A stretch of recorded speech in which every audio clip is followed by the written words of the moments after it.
Welcome to the Leo. Jaganmohan Reddy 5 ఏళ్ల పాలన పూర్తిగా అరాచకాలు, అవినీతిమయం. ఇది బహిరంగ సత్యం. ఎందుకంటే కూటమి ప్రభుత్వం వచ్చిన ఈ 7-8 నెలల్లోనే అనేక జగన్మోహన్ రెడ్డి అవినీతి అక్రమాలను ఆధారాలతో సహా బయట పెడుతున్నారు. దానిలో ఇన్వాల్వ్ అయిన ఐఏఎస్, ఐపీఎస్ అధికారులు అందరినీ కూడా ఇప్పటికే పక్కన పెట్టారు. అందరి మీద విచారణ కూడా నడుస్తుంది. దీంతో మరొకసారి జగన్మోహన్ రెడ్డి అవినీతి పైన కేంద్రం సైతం చర్చించే స్థాయికి వచ్చింది.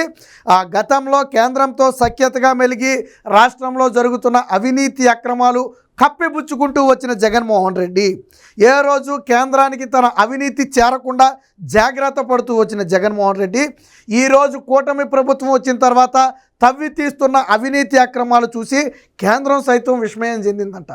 దీని మీద స్వయంగా నరేంద్ర మోదీ, అమిత్ షాలతో కూడా చంద్రబాబు గారు స్వయంగా చర్చించినట్టుగా తెలుస్తుంది. ఇటు రాష్ట్ర ప్రభుత్వాలు ఇప్పటికే అటు లిక్కర్ స్కామ్ కావచ్చు, ఇటు శాండ్ స్కామ్ కావచ్చు, లేదా ఇతర భూముల దోపిడీ కావచ్చు, వీటన్నిటి మీద కూడా వివిధ స్థాయిల్లో సిట్లు ఏర్పాటు చేయడం జరిగింది. ఆల్రెడీ విచారణలు కూడా జరుగుతున్నాయి. ఈవెన్ ఏదైతే డిజిటల్ కార్పొరేషన్ ఉందో అందులో కూడా అవినీతి అక్రమాలు జరిగాయి. సో దాని మీద కూడా విచారణ నడుస్తుంది.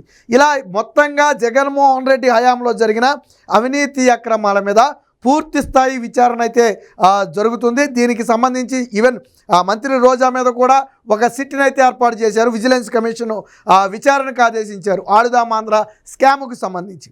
సో ఇలా అన్ని స్కాములు కూడా కూటమి ప్రభుత్వం ఒక్కొక్కటిగా బట్టబయలు చేస్తుంది. ఇక పెద్దిరెడ్డి రామచంద్రారెడ్డి అవినీతి అడ్డగోలుగా చేసిన అవినీతి గురించి రోజుకొక అవినీతి బయటకు వస్తుంది. మొన్న మదనపల్లి సబ్ కలెక్టర్ ఆఫీసు దహనం చేయించారు. ఎందుకు? పెద్దిరెడ్డి రామచంద్రారెడ్డి అవినీతి అక్రమాలన్నీ కూడా అక్కడ ఉన్నాయి. లాక్కున్న భూములు కావచ్చు, దళితులకు సంబంధించిన హోల్డ్ చేసినటువంటి భూములు కావచ్చు, ఈ వివరాలు అక్కడ ఉన్నాయి. తర్వాత అటవీ భూమి ఆక్రమణ, దాని మీద ఆల్రెడీ విచారణ నడుస్తుంది. నిన్న చెరువు ఆక్రమణ, తిరుపతి దగ్గర ఒక చెరువుని ఆక్రమించి దాన్ని ప్రైవేటు వ్యక్తి పేరు మీదకి మార్చి తిరిగి తన భార్య పేరు మీదకి మార్చుకున్నాడు. సో ఇది కూడా ఇప్పుడు విచారణకు ఆదేశించారు. ఇది పూర్తిగా ఆక్రమణేనని చెప్పి విజిలెన్స్ తేల్చడమే కాకుండా చర్యలకు ఆదేశించింది. సో ఇలా పెద్దిరెడ్డి అక్రమాలు ఒకవైపు, మరోవైపు జగన్మోహన్ రెడ్డి అవినీతి అక్రమాలు, ముఖ్యంగా లిక్కరు, శాండ్, ఈ రెండింటికి సంబంధించి విచారణలు. ఒక రకంగా జగన్మోహన్ రెడ్డి 5 ఏళ్ల పాలనను కూటమి ప్రభుత్వం 9 ఏళ్లలోనే అవినీతి మొత్తాన్ని బయటపెట్టే ప్రయత్నం చేస్తుంది. అయితే ఇటీవల ఈ రాష్ట్ర ప్రభుత్వం ఏర్పాటు చేస్తున్న సిట్లు కావచ్చు, లేదా వస్తున్నటువంటి రిపోర్ట్లను చూసి కేంద్రం సైతం విస్మయం వ్యక్తం చేసింది అనేది ఇప్పుడున్నటువంటి సమాచారం. ఇందులో కొన్ని కేసులకు సంబంధించి సిబిఐ కూడా రంగంలోకి దిగబోతుంది అనేది ప్రస్తుతం నడుస్తున్నటువంటి చర్చ. చంద్రబాబు గారు ఆధ్వర్యంలో, అంటే రాష్ట్ర ప్రభుత్వ ఆధ్వర్యంలో సిట్ ఏర్పాటు చేసి విచారణ చేస్తుంటే జాతీయ స్థాయిలో కూడా ఈ అవినీతి అక్రమాలను వెలికి తీయటానికి కేంద్రం సహకరించడానికి సిద్ధంగా ఉన్నట్టుగాను, జగన్మోహన్ రెడ్డి అవినీతి అక్రమాలు ఎక్కడ ఉన్నా, ఏ స్థాయిలో ఉన్నా ఉపేక్షించేది లేదని స్వయంగా అమిత్ షానే స్వయంగా హామీ ఇచ్చినట్టుగా కూడా తెలుస్తుంది. ఒకవేళ అదే నిజమైతే ఇప్పటి వరకు రాష్ట్ర ప్రభుత్వ ఆధీనంలో సాగినటువంటి ఈ విచారణలకు ఇప్పుడు కేంద్ర ప్రభుత్వం కూడా తోడవబోతుంది. సిబిఐ విచారణలకు కొన్ని కేసులు, ప్రధానంగా అటు ఆల్రెడీ లిక్కర్ మీద సిబిఐ విచారణ ఆల్రెడీ ప్రారంభమైంది. ఢిల్లీ లిక్కర్ స్కామ్తో ఏపీతో సంబంధాలు ఉన్న నేపథ్యంలో ఆల్రెడీ సిబిఐ ఇన్వాల్వ్మెంట్ ఆల్రెడీ ఇందులో ఉంది. So enforcement directorate involvement already ఇందులో ఉంది. దీనికి తోడు ఈ ఏదైతే ఇసుక సంబంధించి ఏకంగా నేషనల్ గ్రీన్ ట్రిబ్యునల్ని, సుప్రీంకోర్టుని, హైకోర్టుని కూడా తప్పు పట్టించారు గతంలో. అటు అధికారులు కావచ్చు, జగన్మోహన్ రెడ్డి ప్రభుత్వం కావచ్చు. సో దాని మీద కూడా నేషనల్ గ్రీన్ ట్రిబ్యునల్ సీరియస్ అయింది. మొన్న కూడా ఒక నివేదిక ఇచ్చింది. ఒక రీచ్కి పర్మిషన్ ఇస్తే 100 రీచ్లు తవ్వేశారు వీళ్ళు. మళ్ళీ తవ్వేసిందే కాక ఎక్కడ ఇసుక అక్రమంగా తవ్వలేదని తప్పుడు నివేదికలు నేషనల్ గ్రీన్ ట్రిబ్యునల్కి, హైకోర్టుకి, సుప్రీంకోర్టుకి ఇచ్చారు. సో దీని మీద కూడా వాళ్ళు తీవ్ర ఆగ్రహం వ్యక్తం చేశారు. ఇవి ఒక పక్క ఈ విచారణలు జరుగుతున్నాయి. ఇలా మొత్తంగా వీటన్నిటి మీద కూడా కేంద్ర ప్రభుత్వం అయితే కొంత కన్నేసినట్టుగా తెలిసింది. ఇందులో కొన్నిటికి సంబంధించి సిబిఐ బృందాలు, అలాగే ఎన్ఫోర్స్మెంట్ డైరెక్టరేట్ బృందాలు కూడా రంగంలోకి దిగే అవకాశం ఉందని చెప్తున్నాయి. అయితే జగన్మోహన్ రెడ్డికి సిబిఐ, ఈడీ కేసులు కొత్త ఏం కాదు.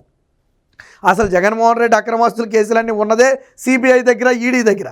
సో ఎన్ఫోర్స్మెంట్ డైరెక్టరేట్ దగ్గర అయితే ఆ మనీ ట్రయల్ కూడా నడిచింది. ఆల్రెడీ డబ్బుల్ని ఎలా జగన్మోహన్ రెడ్డి సంపాదించాడు, ఆ డబ్బుల్ని ఎందులో పెట్టాడు, అవి ఇప్పుడు ఎక్కడున్నాయి అనేది ఆధారాలతో సహా నిరూపించింది. ఆస్తులు జప్తు చేసింది. కాబట్టి జగన్మోహన్ రెడ్డికి సిబిఐ ఈడీ కేసులు కొత్త ఏమీ కాదు. కాకపోతే అవన్నీ జగన్మోహన్ రెడ్డి తండ్రి అధికారంలో ఉన్నప్పుడు చేసినటువంటి అవినీతికి సంబంధించినటువంటి కేసులు. కానీ తండ్రి అధికారాన్ని అడ్డం పెట్టుకునే 43,000 కోట్లు దోచుకున్నాడని సిబిఐ చెబితే మరి స్వయంగా జగన్మోహన్ రెడ్డి ముఖ్యమంత్రి అయ్యాడు. మరి ఎన్ని రెట్లు దోచేసి ఉంటాడో మీరే ఆలోచించుకోండి. పోనీ జగన్మోహన్ రెడ్డి తినలేదు అని చాలామంది అనుకోవచ్చు. తినకపోతే లెక్కర్లో వచ్చిన డబ్బంతా ఏమైపోయింది? ఆన్లైన్ పేమెంట్ లేకుండా చేసినటువంటి డబ్బులు ఎటుపోయాయి? ఇసుకలో వచ్చినటువంటి డబ్బంతా ఎటుపోయింది? తెలియాలి. అది జగన్మోహన్ రెడ్డికే తెలియాలి. వైసీపీ నాయకులు తిన్నారా, జగన్మోహన్ రెడ్డి తిన్నాడా? నిన్నగాక మొన్న లెక్కర్ స్కామ్ ఒకటి బయటకు వచ్చింది. స్వయంగా వీళ్ళు ఎందుకు విజయసాయి రెడ్డి బయట పెట్టాడు. ఐటీ సలహాదారుడిగా తీసుకున్నటువంటి రాజ్ కసిరెడ్డి ఈ మొత్తానికి కర్తాకర్మ క్రియ. ఆయనే మొత్తం డబ్బంతా సేకరించి తాడేపల్లి ప్యాలెస్కి పంపేవాడని చెప్పి స్వయంగా విజయసాయి రెడ్డి కుండ బదులు కొట్టాడు. అవసరమైతే నేను ఆధారాలు ఇస్తానన్నాడు. సో మరి ఏమైపోయింది డబ్బంతా? జగన్మోహన్ రెడ్డి విదేశాలకు వెళ్ళేది కొంపదీసి డబ్బు దాచుకోవడానికా? ఏమో చెప్పలేం. ఏది ఏమైనా నిన్న మొన్నటి వరకు కేంద్ర ప్రభుత్వం కంటపడకుండా కేంద్రానికి అడపాదడపా కావాల్సిన సాయం అందిస్తూ అటు లోక్సభలో కావచ్చు, రాజ్యసభలో కావచ్చు. రాజ్యసభలో జగన్మోహన్ రెడ్డి గతంలో బలం ఉండేది. సో అది కొంత బీజేపీకి కూడా కొన్ని సందర్భాల్లో అవసరమయ్యేది. కొన్ని బిల్లులు పాస్ అవ్వాలంటే రాజ్యసభలో కొంత వైసీపీ సహాయం అవసరమయ్యేది. సో అలా జగన్మోహన్ రెడ్డి వాళ్ళకి సహకరించుకుంటూ తన అవినీతి బయటపడకుండా కాపాడుకుంటూ వచ్చాడు. బట్ ఇప్పుడు కర్మగాలి జగన్మోహన్ రెడ్డి ఎప్పుడైతే ప్రతిపక్ష హోదా కూడా లేకుండా దారుణ పరాజయాన్ని చూశాడో, ఎప్పుడైతే కూటమి ప్రభుత్వం భారీ మెజారిటీతో గెలిచిందో, ఇప్పుడు కేంద్ర ప్రభుత్వం కూడా చంద్రబాబు గారితో పూర్తి సఖ్యతగా ఉండటంతో పాటు ఆంధ్రప్రదేశ్కు అవసరమైన అన్ని విషయాలలో కూడా అండగా నిలుస్తుంది. ఇది మాటలతో చెప్పడం కాదు, ఆల్రెడీ కేంద్రం చేతలతో చెప్పింది. అటు పోలవరానికి నిధులు కావచ్చు, ఇటు అమరావతి పనులకు నిధులు కావచ్చు, లేదా రైల్వే జోన్ కావచ్చు, రాష్ట్రానికి రావాల్సినటువంటి నిధులు కావచ్చు, పెండింగ్ నిధులు కావచ్చు, ఇలా అన్ని విషయాలలో కేంద్రం సహకరిస్తుంది. అన్నిటికీ మించి విశాఖ ఉక్కుకి భారీ సాయం చేసింది. అంటే రాష్ట్ర ప్రభుత్వంతో నరేంద్ర మోదీ గారు చంద్రబాబు గారితో సఖ్యతగా ఉన్నారు. అలాంటి నేపథ్యంలో మరి జగన్మోహన్ రెడ్డి మీద కక్షగట్టి కేసులు పెట్టాల్సిన అవసరంలా, చేసిన అవినీతిని బయట పెడితే చాలు. జగన్మోహన్ రెడ్డి అంటే చంద్రబాబు గారిని పాపం ఆధారం లేని ఒక కేసులో చివరి సెకండ్లో అరెస్ట్ చేసి మానసిక ఆనందం పొందాడు. అదే మనం అంటాం కదా, అదొక సైకో ఆనందం అని చెప్పి. అలాంటి ఆనందాన్ని జగన్ పొందాడు. ఫలితం ఏమైంది? నమ్మారా ప్రజలంటే నమ్మలేదు. సరే, ప్రజల నమ్మకాన్ని కాసేపు పక్కన పెట్టి నువ్వేదైనా నిరూపించావా అంటే చంద్రబాబు గారి కేసు మీద జగన్మోహన్ రెడ్డి ఆధారాలే కోర్టుకు చూపలేకపోయాడు. మరి ఈరోజు జగన్మోహన్ రెడ్డి చేసినటువంటి అవినీతి మొత్తాన్ని ఆధారాలతో సహా బయటకు తీస్తున్నారు. పెద్ద సీనియర్ ఐఏఎస్ ఐపీఎస్ అధికారులు ఇప్పుడు జగన్మోహన్ రెడ్డి వలలో చిక్కుకుని అలల్లాడిపోతున్నటువంటి పరిస్థితి.